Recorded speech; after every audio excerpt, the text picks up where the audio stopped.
the storm was deadly. And in mind, now I talked about people dying in the city.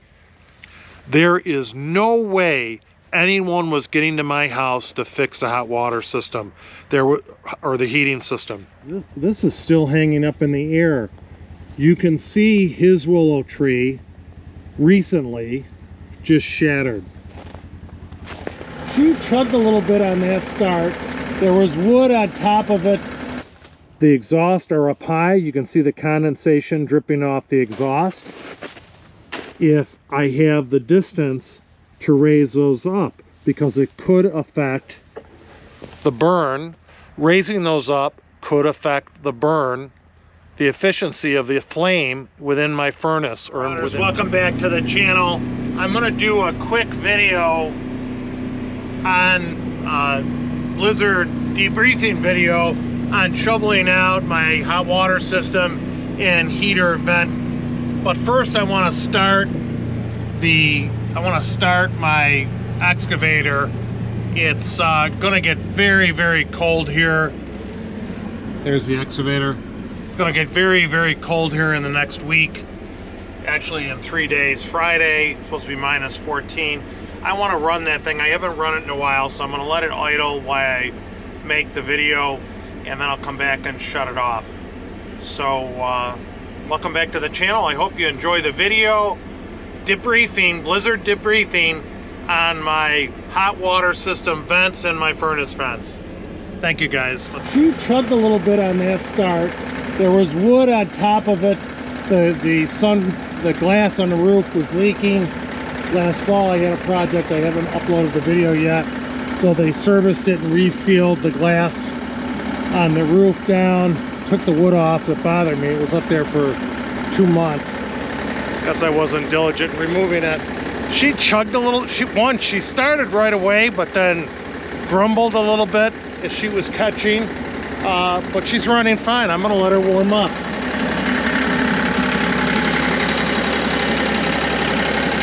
She's purring. And I forgot I have my ditch bucket on. I had to excavate, clean weeds out of a pond we have, our duck pond. I forgot I had that wide bucket on. So if I do any work this weekend, I'm going to have to change the bucket. I'll show you quickly why I want to run that. I may be using it in the near future, and I'll give you a quick look at that. I have the fan on high, and it is warming up very fast in the Ranger, which is nice. You can see these trees over here are just a disaster. I'll try going through this ice section here.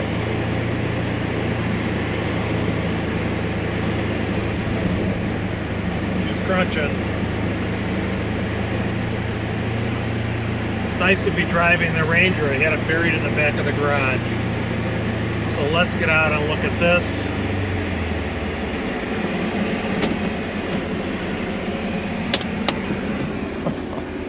Why do you have an excavator, right? Those of you who have been watching the channel know during the summer months, I'm cleaning up trees. So, and the excavator is super handy for that. I've dug out over 200 stumps. So, this I showed you videos ago, I don't know, 5-6 videos ago. And it's funny is this, although I thought that this heavy branch was pushing on my neighbor's tree, willow tree, across the creek, but it must not have, because this thing is still this is still hanging up in the air. You can see his willow tree recently just shattered. I think that's new. So, and I may help him clean that up during the summer if I can get a machine over there. But I may take down this tree if I can grab it, cut it, and then grab it with my excavator and pull it over. It may be too heavy for my machine. That is probably close to an 80-foot branch, and it is maybe 3 feet in diameter at the end. or close to it. That is a big hunk of tree. And this whole monster, if you look from my house, I'll try to show you, it is leaning this way. And this is a tree that broke in half. I call this the devil's tail. There's all poison ivy around it, so I put off cutting it down. You can see it's right up against the creek, and my family said, "Oh, Dad, husband, can you leave this area natural? We like to leave it natural." You can see what happens. Left this tree, and now it's broken off in the center of the creek, tipping on my neighbor's property. At the very least, if I don't get that tree, I want to get that tree out of the creek. And to do that, I have to cut down these dead, please, I hope you can see they're dead. I'll pull that down. I'll cut these couple dead trees around it. If I don't get it during the winter, it's going to be an early spring project when it thaws out. But I'm digressing. And you can see dead, dead, dead, dead. So these dying beyond it. These are dead trees, and that one hanging over the creek on his property, I'll probably take that one out also. So, and this isn't good, these severe leans on these trees. I know that's going to come down. It's already tipping. That's going to come down sooner or later. Okay, let's talk about the house project. I'll have my son turn on my lights. Turn the fan down. It's getting really warm in the rain. Getting really warm in the Ranger, which is nice. Okay, so let's drive up. Let's see my tree predicament.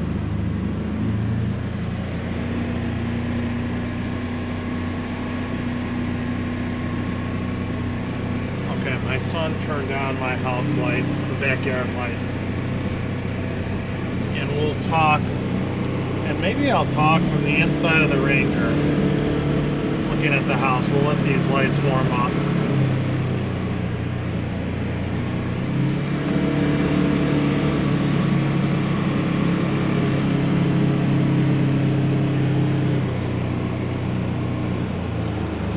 Okay. Got the fan on low.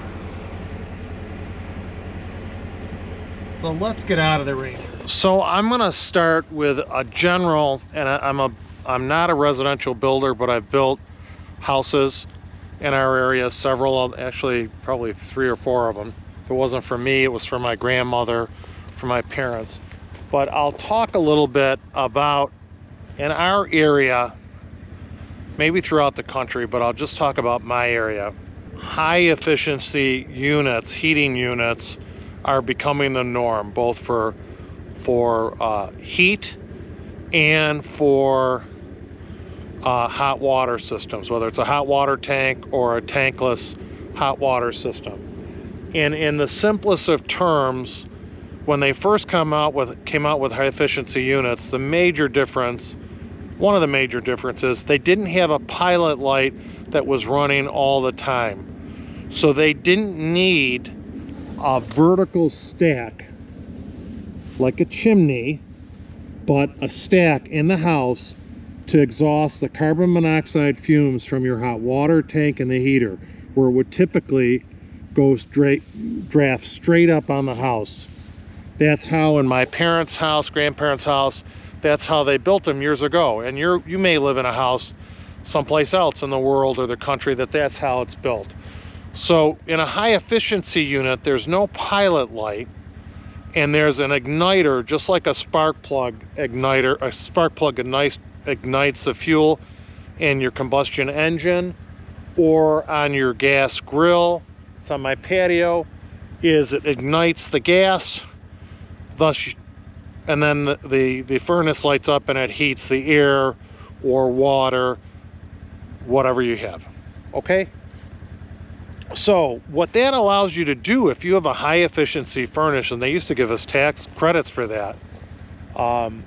They used to give us credits if you went with a high efficiency unit. I don't think they do anymore. But what that allows you to do is to build a house with a very open floor plan. And my downstairs in my house is 3/4 of it is entirely open. And also the upstairs, you can, so you have no chimney stack going through the center of the house, and it gives you the flexibility to have a wide open first floor, wide open second floor, move rooms around. You don't have to move them around to a chimney stack. And when you build, if you're going with a forced air system in a house, forced air, for a simple forced air system, the best spot to have it is in the center of the house, because then your runs, as you come out of the heater and push air to the left and to the right, they're even runs. You're not trying to push hot air all the way over to one side of the house. Not only will the air cool off during the winter time, the volume will diminish, and also during the summertime it will warm up as it gets to the other side. So you want it in the center of your house for even distribution left and right. And then also I have a separate heater for the second floor of my house. Again, in the center of the house, the main ductwork goes up and it gets distributed to the second floor of the house. So some people don't have high efficiency units, and they don't know that you typically in our area have vents, almost always, I've never seen anything other, vents that run horizontally across the bottom or the basement of the house. Most every house has a basement here, and comes out the side wall of the house into a vent, in vent form. And both, it is exhausting carbon monoxide, there's an exhaust vent, and then there's an air intake that brings fresh air into the combustion chamber on the furnace or tankless hot water system, just like you would have in a car or in my generator. Bring in fresh air, exhaust out carbon monoxide through the exhaust vent. So that's how that works. And I'll show you the vents. Let's walk over.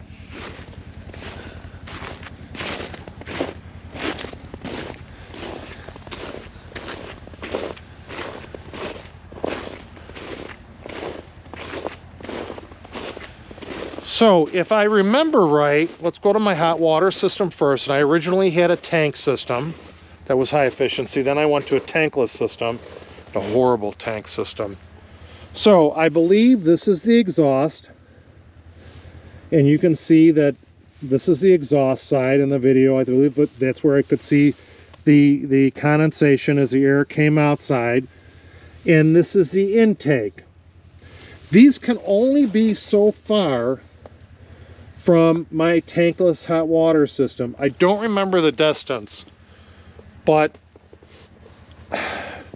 that distance is important. For one, it's important because I believe that the exhaust line is pitched down so the condensation from the exhaust drains out the pipe out of your house. So let's look at this. You can see it, right? You can see it. It's draining all the way from the other side, the condensation, and there is a condensate drain actually in the tankless hot water system. But also when this has exhausting hot air, there's condensation with it, and it's dripping out the end of this pipe, and there it is. There's a little puddle on the ground. Do you see it? So why do I mention this? And this is in the rafter system of the basement. There's the top of foundation wall, and then I have floor joists. I call them rafters, they're really floor joists in that location. I'm starting to lose my mod light. There's no reason. I don't think it likes the cold. If I raise the exhaust pipe up above the snow level, which it was about chest high during the storm, if I raise that pipe, let's say 4 feet, 5 feet, elbow it out and raise it up, I have to figure out how I'm going to deal with that condensation that's going to be accumulating at that elbow in the pipe. I have to figure that out and talk to some heating people. Whether I drill I'm going to be fighting this mod. I'll try to do it without the light. Well, I'll step out into the light. How's that? whether I drill a hole in the bottom of the elbow of the pipe. How's that? Those are pretty, those actually are floodlights. I believe they're high pressure sodium I put up by recommendation, and they do a pretty good job lighting up the yard, if you can see that. I have to figure out how to deal with that condensation if I raise the exhaust pipe up, and then you can see that there's a T-fitting on the end of the intake, and I really like that because I think that is a minimum restriction on the intake, and how I would raise that up and possibly deal condensation. They might have a special elbow, or maybe if I drill some holes in the bottom of the pipe, maybe that will work. And I also have to check the manuals to see if I have the distance to raise those up, because it could affect the burn. Raising those up could affect the burn, the efficiency of the flame within my furnace or within my tankless hot water system. Now, you can see that the snow was up to here. In this area, it was at least 5 feet. On my patio, it was 6 feet, 7 feet. Don't ask me why, if it was blowing off the roof, but it was very high. Again, a negative comment that I faked something in the video. I don't know how I could have done that. My hot water system, or my heating system vents, I don't know how long this mod light's going to stay on, but you can see the exhaust are up high. You can see the condensation dripping off the exhaust. You can see it dripping off here. Dripping off here, a puddle. That's probably my downstairs today. It was running the most. And then the intake is down below. And again, the snow, I'll get into the light.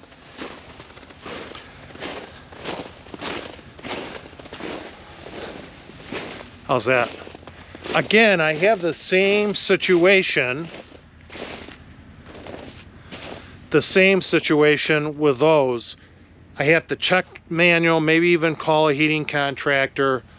What is, you know, how far can I extend those? I would love to raise them up 5 feet, but I have to be careful that the air intake for the furnace isn't sucking in the air exhaust, the exhaust carbon monoxide air from the furnace. So you can see that they were spaced apart, like these are spaced width apart, but on the furnace they were up higher for the exhaust and the air intakes were low.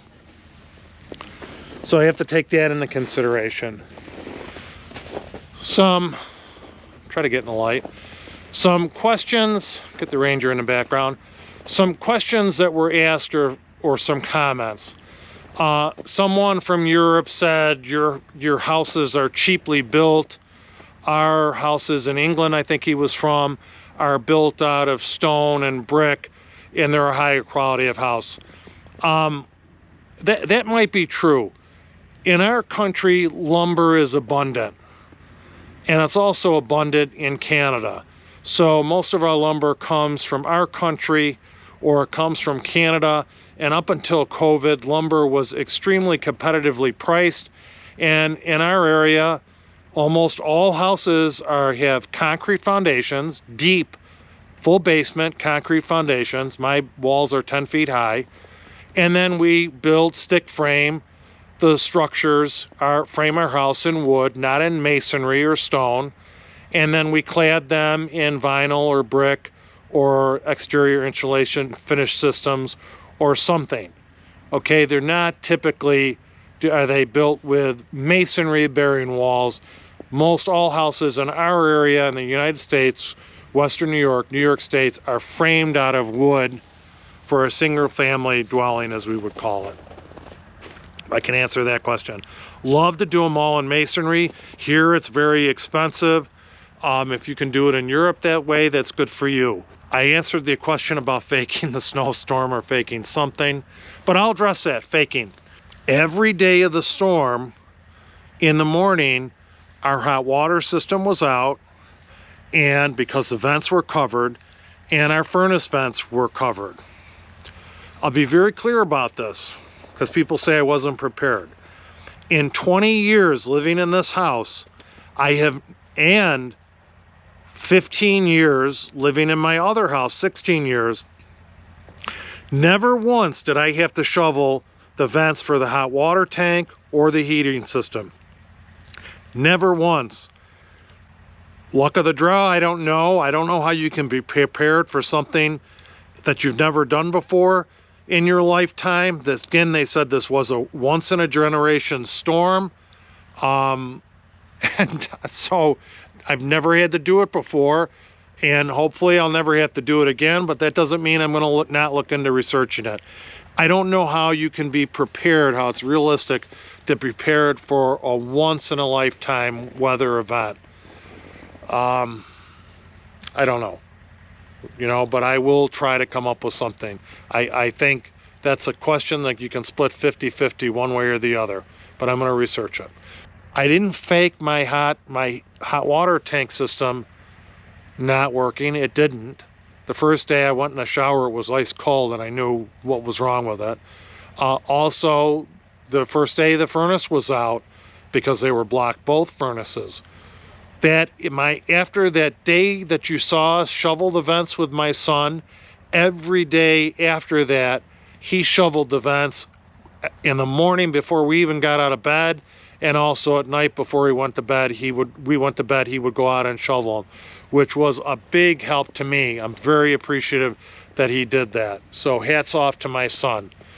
So if we didn't do that, and by the way, some mornings he woke up early and said we don't have hot water, and went out and did it. I didn't have hot water and I didn't have heating during the storm, and when I didn't have it because those vents were blocked, and then when he shoveled them regularly, we had hot water and heat. Very fixable.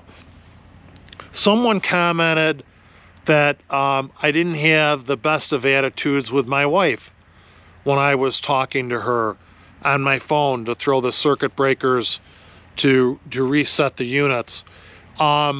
He's right. It was a critical comment on his part. I was not nervous that they wouldn't start. I was tense. I had my wife in the house, my mother-in-law, 83-year-old mother-in-law that we picked up. I wanted to make sure she were here. I had my kids, and I wanted to make sure I had hot water, more importantly, heat in the house. So I was a little tense. I really wanted to see them test fire. I was very direct with my wife. Maybe I could have been a little nicer. She wasn't upset. You're right, sir. I was a little tense. I wasn't sure if they were going to start. I was confident the snow was plugging the vents was the problem, but I was never 100% sure, and felt much better when she had hot water and when we had heat in the house, the systems restarted. I can't stress this to you enough. I tip my hat off, you can't see my face. I can't stress this to you on people who haven't lived through a blizzard. There were areas in my driveway where the snow was, small areas, but was maybe 1 inch to 2 inches thick. Probably most of my driveway was 4 feet. The end of my driveway was 5 feet. That's up to here. The street was 5 feet. We probably had over 6 feet of snow that fell, and what happens is compacts down with gravity, becomes more dense, and it settled out at 5 feet in the street. If I did not have heat and hot water, there is no way anyone was getting to my house to fix the hot water system or the heating system. They could not make it through the snow on my street, on any place in my town, and in most places in the center of our county. Weren't going anyplace. So if I didn't have heat, couldn't get those heaters restarted, I wasn't going to have heat. People say sarcastic comments that it was staged, or what's the big deal? The big deal is you weren't going to have heat through a blizzard. At least 42 people died during the blizzard. I'm astonished. I read a report on the internet. A third of those people died in exposure in their houses. They didn't have heat. It's hard to believe in our modern times in the United States, and please, worldwide, think about this, in the United States, in a suburb, semi-rural area, and by the way, most of those people died in the city, not all of them, most, that people died in their house from lack of heat. I think a lot of those were due to the power outages. Again, why I kept my generator shoveled. I think, again, 16,000 homes didn't have power.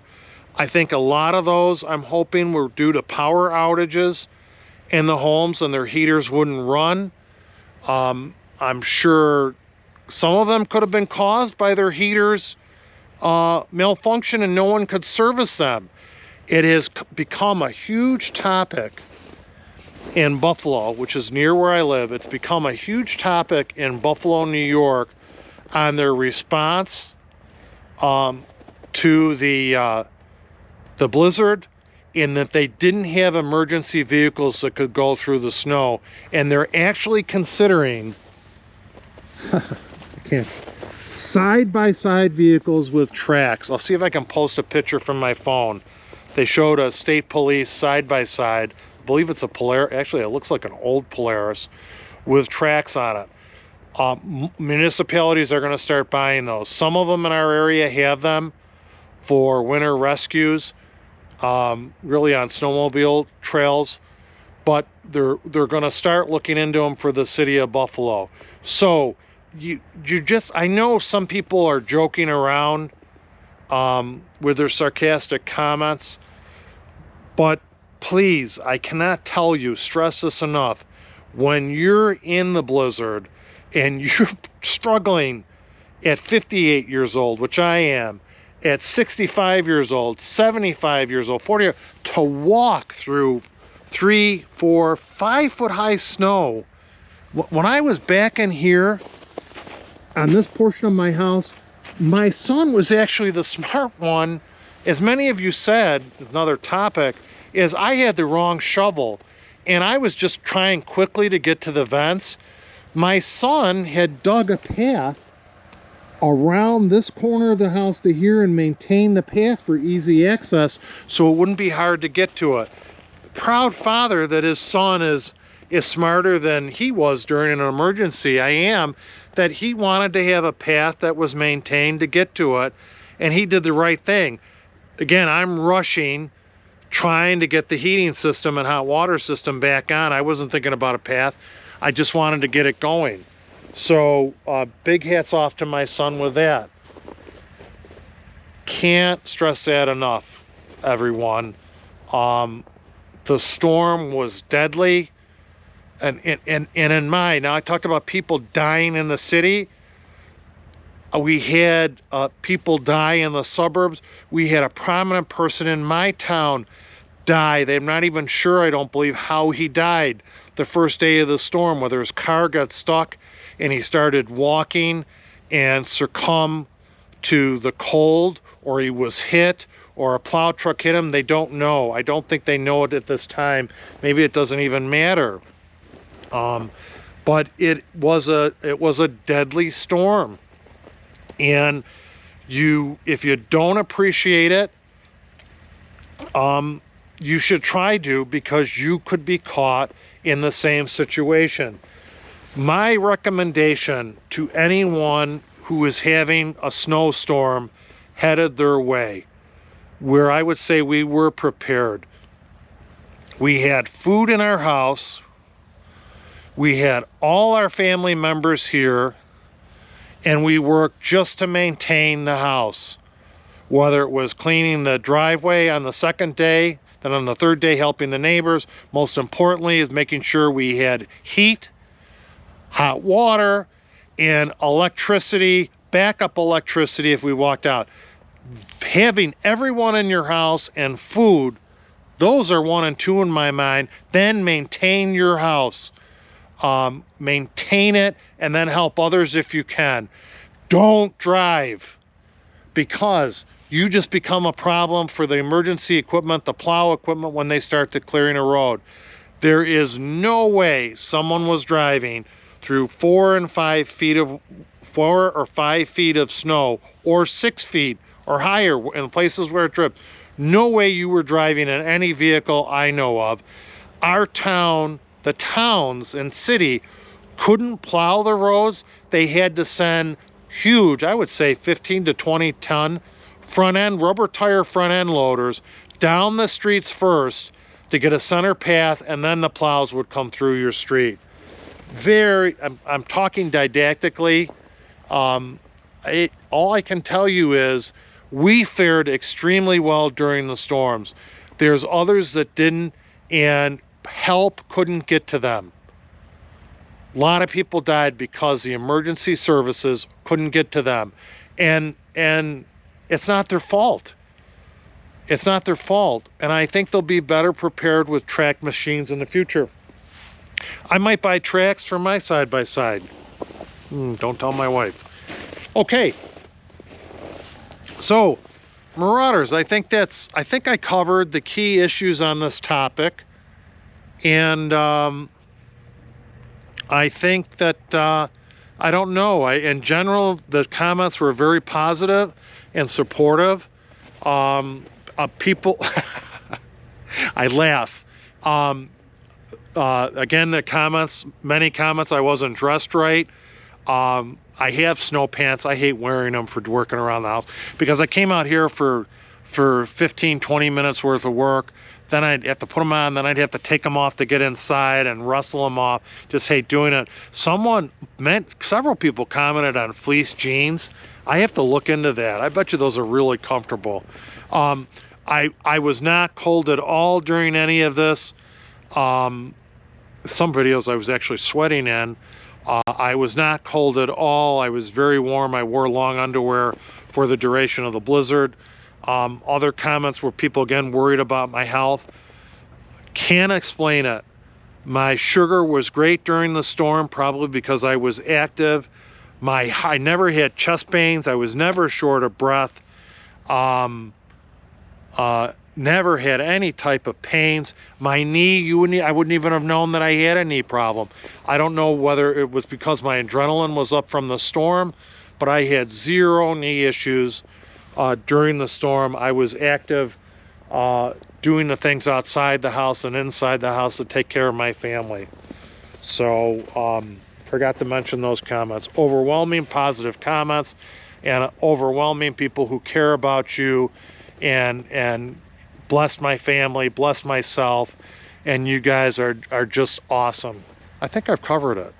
I really got to clean up. I like the one suggestion someone had is I have to clean away my son and my wife's makeshift garden during the winter, and I really think that a really good suggestion was make this so you can snow blow, get your machine in here close to the units. And I think I'm going to actually do it so I can come around the back of the house and maybe stake it and come around the front of the house so we can get to those units and keep the snow low in those areas. Another comment that I've left off, but I'm going to get to that comment when I get in the garage. You know what? I'll turn the light on in the Ranger. Shut the Ranger off. So now I lost all light. You can barely hear that excavator, and I almost went in the garage to do a wrap up on this video, and I would have left the excavator running. So okay, I gotta go back and shut the excavator off, and then we'll wrap it up in the garage. I have probably the second most popular comment I'll address when I'm in the garage. This GoPro mod light does not like the cold. So hope you appreciate that when I'm doing, or hope you're understanding of that when I'm doing the video. Another comment I didn't address is someone thought, maybe a couple of people thought I was a wimp for pulling the Ranger around the side of the house and letting it run as a warming station for when we were shoveling. If we got cold, we could go on the Ranger, not go back in the house, warm up, and then go back outside and start shoveling. Backwoods. Let's see the house off in the distance. If I cleared a path around the house, I would definitely do that again. For that video, it was okay. I'm sorry, I warmed up in the Ranger while I was waiting for the generator's scheduled test time to do its test run, weekly test run. So I waited in the Ranger and got warm. My son did not think it's a good idea, and I wouldn't do it again. I would not do it again unless I had a snow-blown path around the house. So because I did almost get stuck trying to get it back. It was a nice theory, it worked, but I really didn't want to get it stuck on the side of the house. And I have this heat on low. The heat's turned all the way up in here and the fan is on low. And oh, is it snug. It's 19 degrees with a 5 to 10 mile an hour wind, and I am as snug as a bug in the Ranger. It's just beautiful. So let's get this in the garage. Probably the top 3 comment, maybe the number 2 top comment I had was, you idiot, you have the wrong shovel. 100% right. My son went out with a snow shovel because I took it out, pushing snow shovel, and he went back for a scoop shovel, this scoop shovel. I need to buy another one. This was much better at shoveling snow and had a good volume. So that was high on the list. Marauders, thank you. I think I covered everything. Debriefing video, shoveling the hot water system and heating system vents. I think we covered everything. And I hope you enjoyed the video. It was nice to get outside on this night, and nice to rotate the Honda's been in the service bay because I've been riding it on the trail, but it's nice to get the Ranger back in the service bay with a heated cab where I can start doing some fiddling work around my property. Actually looking forward to it. Heater is really nice. Bless all of you. And thank you, as always, thank you for your support. Thank you for giving, fix my hat. Thank you for giving up your precious time to watch my videos. I hope you enjoyed it. I'm honored to have you watching the videos, and hope you consider liking and sharing the video and sharing it with a friend. My wife's going to work out.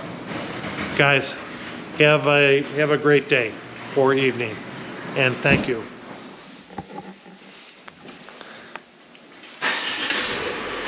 This machine is just awesome on the trail. I'm not sure if I'm going to put out the video of the storage compartment before. And of course we know my opinion of the Ranger. But, and I did straighten up my garage a little bit. My garage was a mess. I did do some straightening up of that. Thank you guys. Have a cold spell coming this weekend. Maybe I'll upload some videos on the cold spell. I know I'm not going to be able. I'll show you my mod light. This is the mod light that works exceptionally well, except when it's really cold. And now it's working, which is crazy, but it's not working on the mod. Powerful light. Thank you, Marauders. Have a great day.